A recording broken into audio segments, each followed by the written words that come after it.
প্রথম, ঠিক আছে। 1820 সালে কি হয়েছিল? প্রথম জন্ম। 1820 সালে হচ্ছে জন্ম। কোথায় জন্ম হয়েছিল?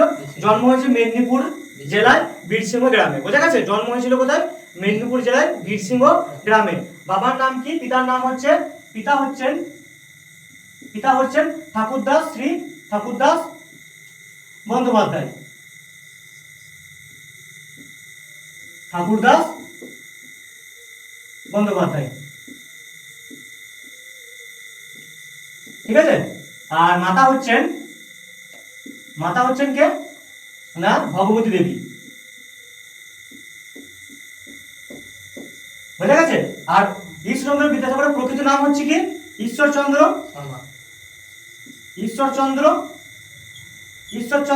বন্দ্যোপাধ্যায়। ঈশ্বরচন্দ্র বন্দ্যোপাধ্যায়। বোঝা গেছে? তাহলে ঈশ্বরচন্দ্র বিদ্যাসাগরের জন্ম কত সালে? 1820 সালে। 1820 সালে 26শে সেপ্টেম্বর জন্মগ্রহণ করেন।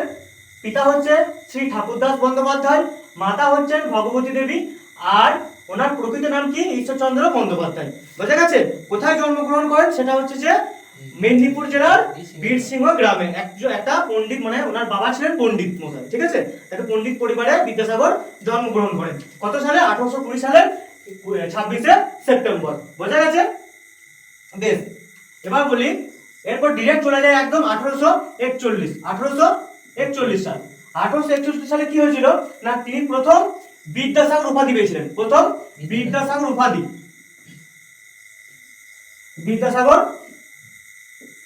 পেয়েছিলেন। কোথা থেকে পেয়েছিলেন? না, ওনার বুদ্ধিমত্তার জন্য, উনি খুব বুদ্ধিমান ছিলেন, সবাই জানিস। বুদ্ধিমত্তার জন্য সংস্কৃত কলেজ থেকে ওনাকে কি করা হয়? বিদ্যাসাগর উপাধি দেওয়া হয়েছিল। ঠিক আছে? কি উপাধি? বিদ্যাসাগর উপাধি দেওয়া হয়েছিল। আর প্রকৃত নাম কি ছিল? প্রকৃত নাম ছিল ঈশ্বরচন্দ্র বন্দ্যোপাধ্যায়। আর 1841 সালে ওনাকে সংস্কৃত কলেজ থেকে, কোথা থেকে? সংস্কৃত কলেজ থেকে বিদ্যাসাগর উপাধি দেওয়া হলো ওনার বুদ্ধিমত্তার কারণে। বেশ, 1841 সালে আরেকটা ঘটনা হয়। 1841 সালে আর কি ঘটনা ঘটে? তিনি ফোর্ট উইলিয়াম কলেজে, কোথায়? ফোর্ট উইলিয়াম কলেজে তিনি বাংলা বিভাগে, কোন ডিপার্টমেন্টে? বাংলা ডিপার্টমেন্টে তিনি সেরেস্তাদার হিসেবে কর্মরত হন। কত সালে? 1841 সালে, মানে 31 বছর বয়সে তিনি কর্মরত হন। কোন কলেজ থেকে শুরু করেন? না, হচ্ছে ফোর্ট উইলিয়াম কলেজ থেকে। কোন ডিপার্টমেন্টে? বাংলা ডিপার্টমেন্টে। কি হিসাবে? সেরেস্তাদার হিসাবে। বোঝা গেছে? তাহলে 1841 সালে প্রথম বিদ্যাসাগর উপাধি দেওয়া হলো। আর 1841 সালে ফোর্ট উইলিয়াম কলেজে তিনি প্রথম কর্মজীবন শুরু করলেন। পরিষ্কার? এই পর্যন্ত পরিষ্কার? হ্যাঁ। বেশ,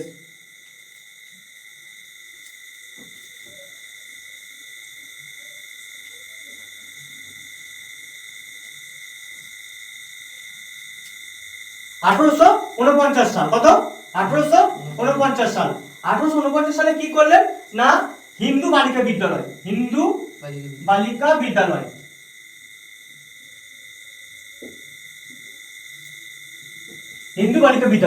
প্রতিষ্ঠা করেন। কত সালে? 1849 সালে হিন্দু বালিকা বিদ্যালয়, যেটা পরবর্তীকালে বেতুন স্কুল নামে পরিচিত। কি স্কুল? বেতুন স্কুল নামে পরিচিত। বেতুন স্কুল। বোঝা গেছে? হিন্দু বালিকা বিদ্যালয় প্রতিষ্ঠা করেছিলেন 1849 সালে, যেটা পরবর্তীকালে কি হয়? না, বেতুন স্কুল নামে পরিচিত হয়। বেশ, এবার আসছি 1850 সালে। কত? 1850 সালে। 1850 সালে কি করেন? 1850 সালে হচ্ছে তিনি সংস্কৃত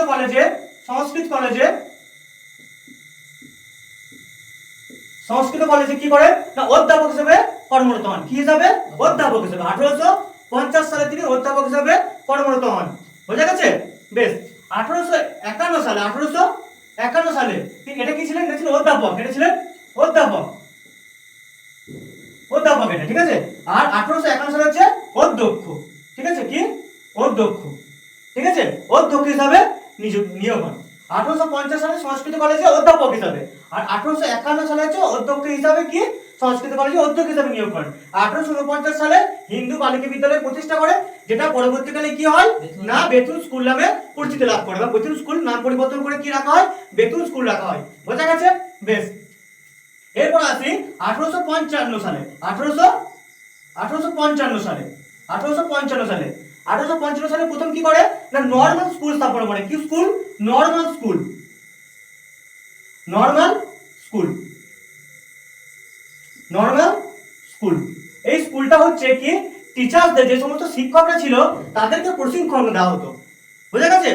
এটা কি সংস্কৃত কলেজে যে প্রাঙ্গণ ছিল, একটা ফাঁকা প্রাঙ্গণ ছিল, সেই প্রাঙ্গণে একটা ঘর তৈরি করে, বিল্ডিং তৈরি করে কি হয় সেটাকে একটা ঘর তৈরি করে সেখানে কাদের প্রশিক্ষণ দেওয়া হতো না টিচারদের। নর্মাল স্কুল, একটা স্কুল স্থাপন করেন কি নর্মাল স্কুল, সেখানে কি করা হতো যে সমস্ত টিচারদেরকে ট্রেনিং দেওয়া হতো। বোঝা গেছে? নর্মাল স্কুলে। বেশ, এরপর কি আসি, এখানে একটা পত্রিকা লেখেন। কি পত্রিকা? এটা উনি লেখেননি, একটা পত্রিকা হচ্ছে সর্বশুভবাণী। কি পত্রিকা? সর্বশুভবাণী। সর্বশুভবাণী পত্রিকা। এই পত্রিকায় তিনি লেখেন কি বাল্য বিবাহের দোষ। বাল্য বিবাহের দোষ। বাল্য বিবাহের দোষ বলে একটা প্রবন্ধ তিনি এই পত্রিকায় লেখেন। মানে তখনকে তিনি কি হতো বলতো 10 বছরের নিচে মহিলাদের বিয়ে হতো। একবার শুধু ভাব, 10 বছরের মেয়ে মানে কোনটুকু মেয়ে, সেই মেয়েদের সাথে বিয়ে হতো। কাদের সাথে? 50 বছর, 48 বছর, 40 বছর লোকেদের সাথে, পুরুষদের সাথে এই 10 বছর, 8 বছর, 9 বছরের মহিলাদের মেয়েদের বিবাহ হতো, মানে শিশু বলতে গেলে তাদের বিবাহ হতো। এই বিবাহের প্রতিবাদে উনি বাল্য বিবাহের দোষ নামে একটা প্রবন্ধ রচনা করলেন এবং সেই প্রবন্ধটা সর্বশুভকারী একটা পত্রিকায়, এই পত্রিকায় কি করলেন পাস করলেন। কত সালে? কত সালে পাস করলেন না 1855 সালে। তাহলে 1855 সালে কি কি হলো? 1855 সালে কি কি হলো? একটা হচ্ছে যে নর্মাল স্কুল স্থাপন করা হলো, আর একটা হচ্ছে সর্বশুভকারী যে পত্রিকা ছিল সেই পত্রিকায় কি হলো বাল্য বিবাহের যে দোষ সেই প্রবন্ধটা কি হলো এই পত্রিকায় তিনি প্রকাশ করলেন। যখন এই পত্রিকায় প্রকাশ করা হচ্ছে সাধারণ মানুষ কি জানতে পারছে? সাধারণ মানুষ জানতে পারছে কি না বাল্য বিবাহটা সত্যিই খুব খারাপ জিনিস, তাই না? সমাজের পক্ষে এখনো দেখ, এখনো কিন্তু বাল্য বিবাহের জন্য আমাদের কেন্দ্র সরকার, আমাদের রাজ্য সরকার বিভিন্ন রকম পদক্ষেপ নেওয়া হচ্ছে। বিভিন্ন স্কুলে বিভিন্ন আলোচনা সভা রাখা হচ্ছে, বিভিন্ন নাটকের মাধ্যমে দেখা হচ্ছে সমস্ত কিছু বাল্য বিবাহ রোধ করার জন্য। কিন্তু এখনো কিছু কিছু জায়গায় লোয়ার কাস্টদের বা কোনো কোনো ক্ষেত্রে এখনো হয়ে যাচ্ছে, সেটা আমরা প্রতিরোধ করতে পারিনি। কিন্তু আমরা চাইবো যেন সর্বক্ষেত্রে যেন বাল্য বিবাহ রোধ করাটা সম্ভব হয়। সবাই যেন সচেতন হই এবং বাল্য বিবাহটা যেন আমরা কি করতে পারি প্রতিরোধ করতে পারি, তাই তো? তা আমরা সবাই, আমরা নিজেরা, আমাদের স্কুল, আমাদের সমাজ, সবাইকে আমরা সচেতন করতে সাহায্য হব যে আমরা যেন বাল্য বিবাহটা কি করি রোধ করতে পারি। মানে বাল্য বিবাহের জন্য মেয়েদের খুব অসুবিধা হয়, সায়েন্টিফিকলি ভাবে, শারীরিক ভাবে অসুবিধা হয় এবং পরিবেশ মানে তোর হচ্ছে পরিবেশ ভাবে বা তোর হচ্ছে মেয়েরা পড়াশোনা করতে পারছে না, অনেক শিক্ষাগত ভাবে মেয়েরা কিন্তু পিছিয়ে পড়ছে। অল্প বয়সে বিয়ে হয়ে যাচ্ছে, মেয়েরা সংসার করতে ব্যস্ত হয়ে যাচ্ছে, মেয়েরা শিক্ষার দিক থেকে এগোতে পারছে না। ওই জন্য দেখবি এখনকার রাজ্য সরকার কন্যাশ্রী, রূপশ্রী বিভিন্ন প্রকল্প চালু করে কি হয়েছে না বাল্য বিবাহ রোধ করার প্রচেষ্টা চালাচ্ছেন। কিছু রোধ হয়েছে, কিছু এখনো চলছে, সেটা চাইবো যে পরবর্তীকালের জন্য পুরোটা রোধ হয়ে যায়। ঈশ্বরচন্দ্র বিদ্যাসাগর তিনি কিন্তু রোধ করার চেষ্টা করেছিলেন এবং তার আগে থেকে কিন্তু আস্তে আস্তে আস্তে আস্তে রোধ শুরু করেন। বোঝা গেছে তো? তাহলে কি হয় সর্বশুভকারী পত্রিকায় বাল্য বিবাহের দোষ নামে একটা প্রবন্ধ রচনা করেন। কত সালে?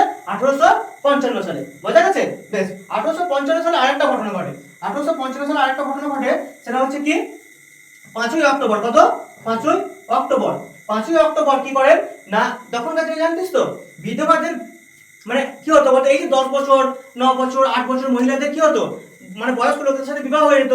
সেই বিবাহ হওয়ার পরে কি হতো, বয়স্ক লোকটা যখন মারা যেত তখন তো মেয়েটা তো একদম ইয়াং, 18-20 বছর বয়স, সেই মেয়েরা তখন থেকে কিন্তু বিধবা হিসেবে জীবনযাপন করতো। আর আগেকার দিনে কি হতো, বিধবা মানে কি বলতো, তাদের সকাল উঠে মুখ দেখা যাবে না, তারা কোনো শুভ কাজে থাকতে পারবে না, তাদেরকে নিরামিষ ভক্ষণ করতে হবে, তাই না? তো বিভিন্ন রকম কিন্তু তাদের উপর স্পেশাল সমাজ থেকে দিয়ে দিত। তো তাদের একটা বাচ্চা মেয়ে 18-20 বছরের একজন মহিলা, তাকে এত প্রেসার ইউটিলাইজ করা হচ্ছে, তাই না? তাহলে কি হচ্ছে, তাকে রদ করার জন্য এই 5ই অক্টোবর কি করলো, সেই বাল্য বিবাহ তো রদ করার জন্য আগে এটা বললো। আর বিধবাদের বিবাহের জন্য কি করলো, একটা 1000 জনের একটা স্বাক্ষর, একটা অ্যাপ্লিকেশন দরখাস্ত কি করলো ভারতীয় আইনসভায় কি করলো পাস করলো, মানে পাঠালো। কত তারিখে পাঠালো? 1855 সালের 5ই অক্টোবর। কোথায় পাঠালো? ভারতের আইনসভায়। 1000 জন স্বাক্ষর করেছিল। কতজন? 1000 জন স্বাক্ষর করেছিল। রাধাকান্ত দেব ছিলেন, কালীপ্রসন্ন সিংহ ছিলেন, আর অনেকে ছিলেন। বোঝা গেছে? স্বাক্ষর করে তখন দেখ, তখন উনি যখন 1855 সালে পাঠান, ভারত আইনসভায় যখন অ্যাপ্লিকেশনটা পাঠান, তখন কিন্তু কে ভাইসরয় ছিল আমাদের? তখন কে ভাইসরয় নয়, তখন যে ভারতের গভর্নর জেনারেল কে ছিল? ডালহৌসি ছিলেন। তখন ওনার কাছে পাঠানো হলো, পাঠিয়ে কি হলো ডালহৌসির কাছে, আমি লিখে দিচ্ছি ডালহৌসির কাছে, ডালহৌসির কাছে পাঠানো হলো। উনি কি করলেন, উনি বললেন না এটা একটা আইন পাস করা হবে, তিনি স্বাক্ষর করে দিলেন, কিন্তু কোনো আইন পাস উনি করে যাননি। উনি শুধুমাত্র স্বাক্ষর করলেন কি না এটা একটা আইন পাস হবে, তাই তো উনি স্বীকৃতি দিলেন, অ্যাপ্লিকেশনটা স্বীকৃতি দিলেন যে এটা নিয়ে আমরা কাজকর্ম করব। বোঝা গেছে এবার? তাহলে 1855 সালে কি কি কাজ হচ্ছে? নর্মাল স্কুল সর্বশুভকারী পত্রিকায় কি হচ্ছে, বাল্যবিবাহের দোষ একটা প্রবন্ধ রচনা করছে। আর 5ই অক্টোবর 1000 জন স্বাক্ষরের একটা অ্যাপ্লিকেশন ভারতীয় আইনসভায় কি করছে, জমা করছে। 1856 সালে 1856 সালে কি হলো, যে আইনটা যে অ্যাপ্লিকেশনটা দেওয়া হয়েছিল সেটা কি হলো 26শে জুলাই সেটা পাস হলো। 26শে জুলাই পাস হলো। কে পাস করলো? Lord Canning. Lord Canning pass করলেন। কত নম্বর রেগুলেশন অ্যাক্ট? 15 নম্বর। কত নম্বর? 15 নম্বর রেগুলেশন অ্যাক্টে মানে একটা আইন তৈরি হলো যে কি করা যাবে বা যে ধর হচ্ছে বিধবা বিবাহ কি করা যাবে, সেটা হচ্ছে চালু করা যাবে। কি করা যাবে? বিধবা বিবাহ কি করা যাবে? চালু হলো। মানে সমাজ থেকে এবার বিধবা বিবাহ আইনগতভাবে চালু। কেউ সমাজ থেকে কোনো অবজেকশন দিতে পারবে না। বোঝা গেছে? সমাজ থেকে কোনো অবজেকশন দিতে পারবে না। পরিষ্কার এই পর্যন্ত? বেশ। হ্যাঁ, কি হলো 26শে জুলাই লর্ড ক্যানিং 15 নম্বর রেগুলেশন পাস করলেন। বেশ। তারপরে কি হয়? 1856 সালে আর কি হয়? 1856 সালে হচ্ছে 7ই ডিসেম্বর। কত? 7ই ডিসেম্বর কি হয়েছিল? প্রথম তো বিধবা বিবাহ আইনটা পাস হলো। বোঝা গেছে? এবার বিয়েটা কার সাথে হলো? প্রথম বিয়ে কার সাথে হলো? বিধবার সাথে। সেটা হচ্ছে দেখ শ্রীশচন্দ্র বিদ্যারত্ন। কার সাথে? শ্রীশচন্দ্র বিদ্যারত্ন।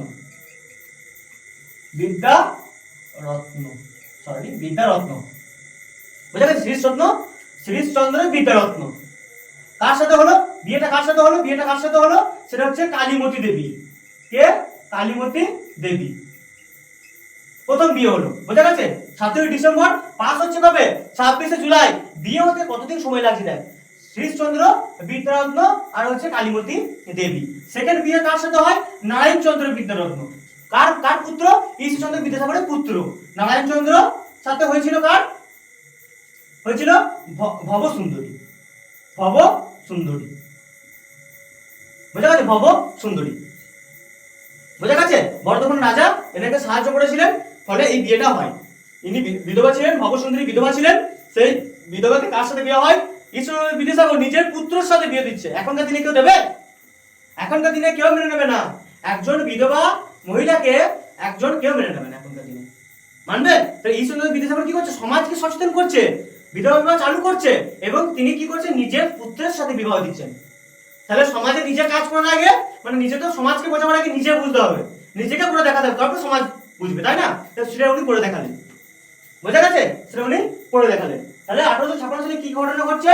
26শে জুলাই লর্ড ক্যানিং এর দ্বারা আইনটা পাস হচ্ছে, বিধবা বিবাহ আইন পাস হচ্ছে। আর 27শে ডিসেম্বর শ্রীশচন্দ্র বিদ্যারত্নের সাথে কি হচ্ছে? বিদ্যারত্ন কাকে বিয়ে করছে? কালীমতি দেবীকে বিয়ে করছে। আর নারায়ণচন্দ্র কি করছে? ভবসুন্দরীকে বিয়ে করছে। বোঝা গেছে? একজন বিধবা মহিলাকে বিয়ে করছে। পরিষ্কার? বেশ। এবার আসি 1800 কত সালে? 1858 সালে। 1858 সাল। বোঝা গেছে? 1858 সালে কি করছেন না, এবার বিধবা বিবাহ নিয়ে কাজ হয়ে গেল। এবার কি? বহু বিবাহ। কি নিয়ে? বহু বিবাহ। তখন কি করতে বলতো? একজন পুরুষ 3টে 4টে 5টা 7টা 8টা করে বিয়ে করতো। বাচ্চা মেয়েদেরকে বিয়ে করতো, পছন্দ তো বিয়ে করে নিত, তাই তো? তাহলে এই বহু বিবাহ নিয়ে আবার তখন স্বাক্ষর করেছিলেন কত জনের? 1000 জনের। এখন স্বাক্ষর করলেন কত জনের? 50,000 জনের। মানে কতটা সাপোর্ট ব্যাক পেয়ে যাচ্ছে। তখন কেউ সাপোর্ট করেছেন 1000 জন মোটামুটি, আর এখন এইটা কতজন সাহায্য করছে বহু বিবাহের জন্য? 50,000 জন একটা অ্যাপ্লিকেশন লিখছে, সেখানে 50,000 জন সই করছে। মানে কতটা সইয়ের কাগজ আমি বলতো? মানে অ্যাপ্লিকেশন একটা দুটো পেজে, আর কতটা হচ্ছে বলতো অ্যাকচুয়ালি? 50,000 জনের স্বাক্ষর হয়ে যাচ্ছে। তো সমাজকে গড়ে তোলার জন্য, ঠিকভাবে নিয়ে যাওয়ার জন্য তিনি কতটা কাজকর্ম করেছিলেন। এখন একটা মানুষকে সমাজে কাজকর্ম করতে হবে, দুবার পিছিয়ে চলে আসবে, আমার দরকার নাই, তাই না? তাহলে 1858 সালে কি হলো? বহু বিবাহ সম্পর্কে আবার একটা অ্যাপ্লিকেশন তিনি আইনসভায় পাঠালেন। বোঝা গেছে? 1858 সাল এটা এই কাজটা হলো।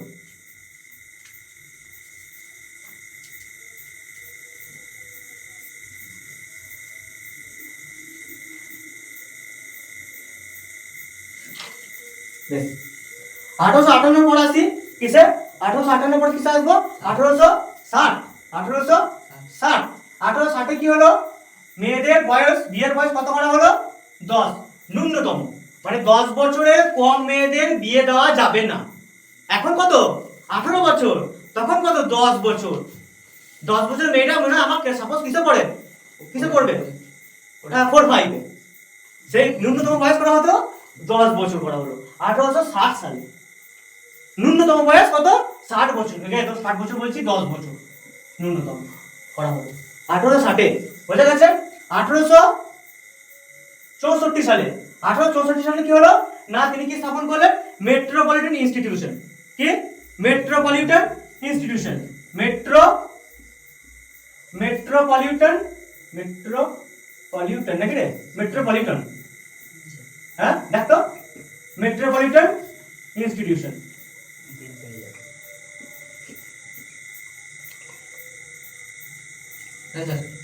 ঠিক আছে, মেট্রোপলিটন ইনস্টিটিউশন স্থাপন করলেন কত সালে, 1864 সালে। কত সালে, 1864 সালে কি করলেন না, মেট্রোপলিটন ইনস্টিটিউশন স্থাপন করলেন।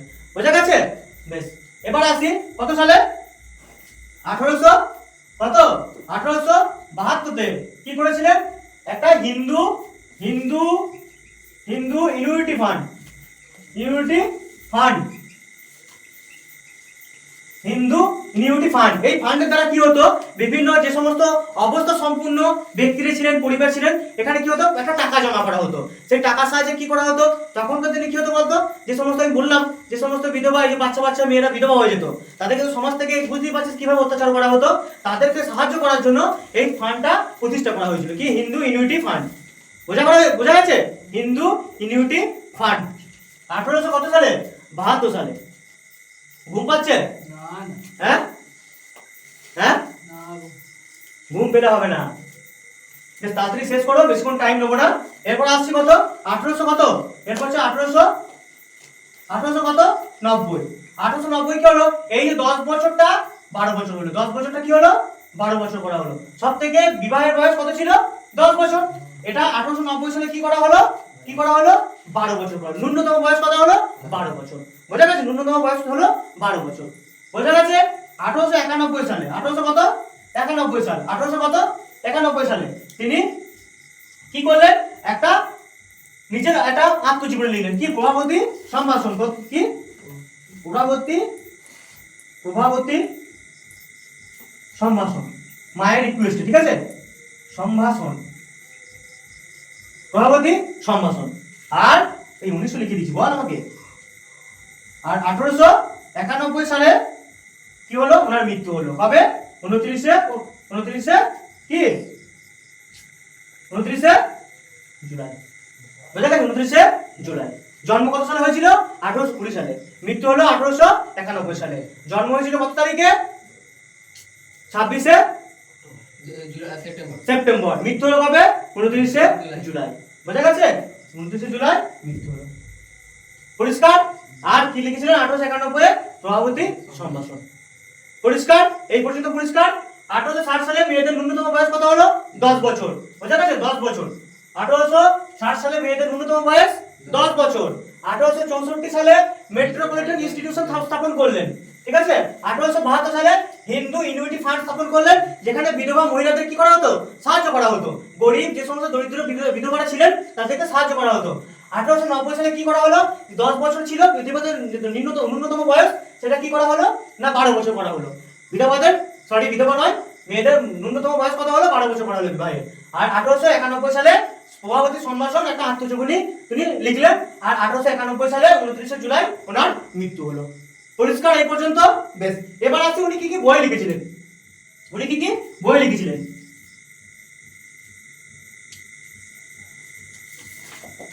একবার ভালো করে দেখে নে, আমি আশা করি যা বলে দিচ্ছি তোদের আর জীবনে কোনোদিন সমস্যা হবে না। ভালো করে এখানে ওই নোটপত্র পড়ে লাভ নেই, হিউজ পাতা আছে, হিউজ নোট সারা জীবন পড়ে যাবি।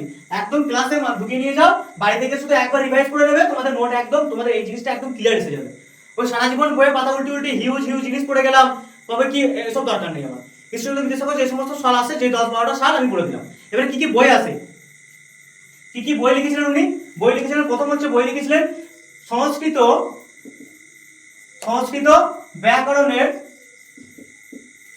ব্যাকরণের উপক্রমিকা। কি উপক্রমিকা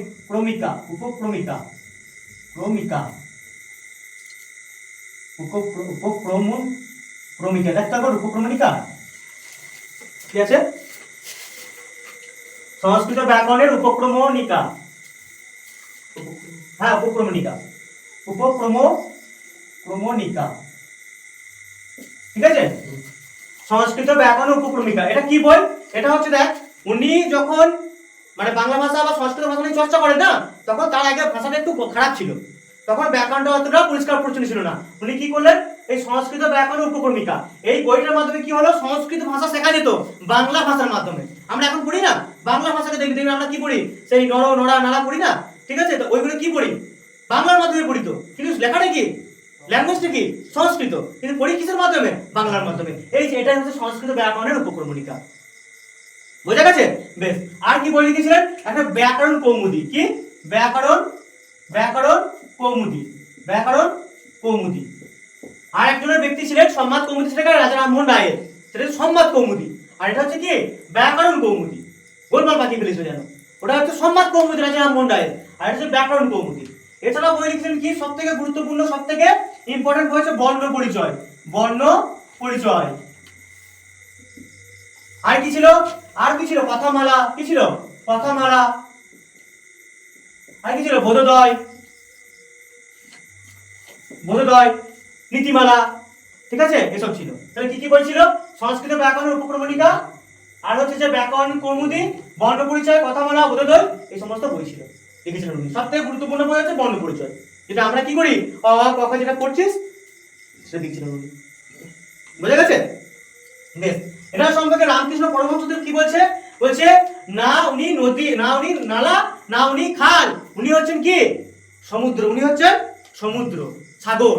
কে বলেছিলেন, রামকৃষ্ণ পরমহংসদেব বলেছিলেন যে উনি না নালা না খাল, তিনি হচ্ছেন কি সাগর, সমুদ্র, বোঝা গেছে? তাহলে বিশ্বনন্দ বিদ্যাসাগর সম্পর্কে যে সমস্ত জিনিসগুলো ছিল টোটালটা ডিসকাশন করে দিলাম, পরিষ্কার? বেশ, আমি আরেকবার রিভাইজ করে দিচ্ছি টোটালটাকে।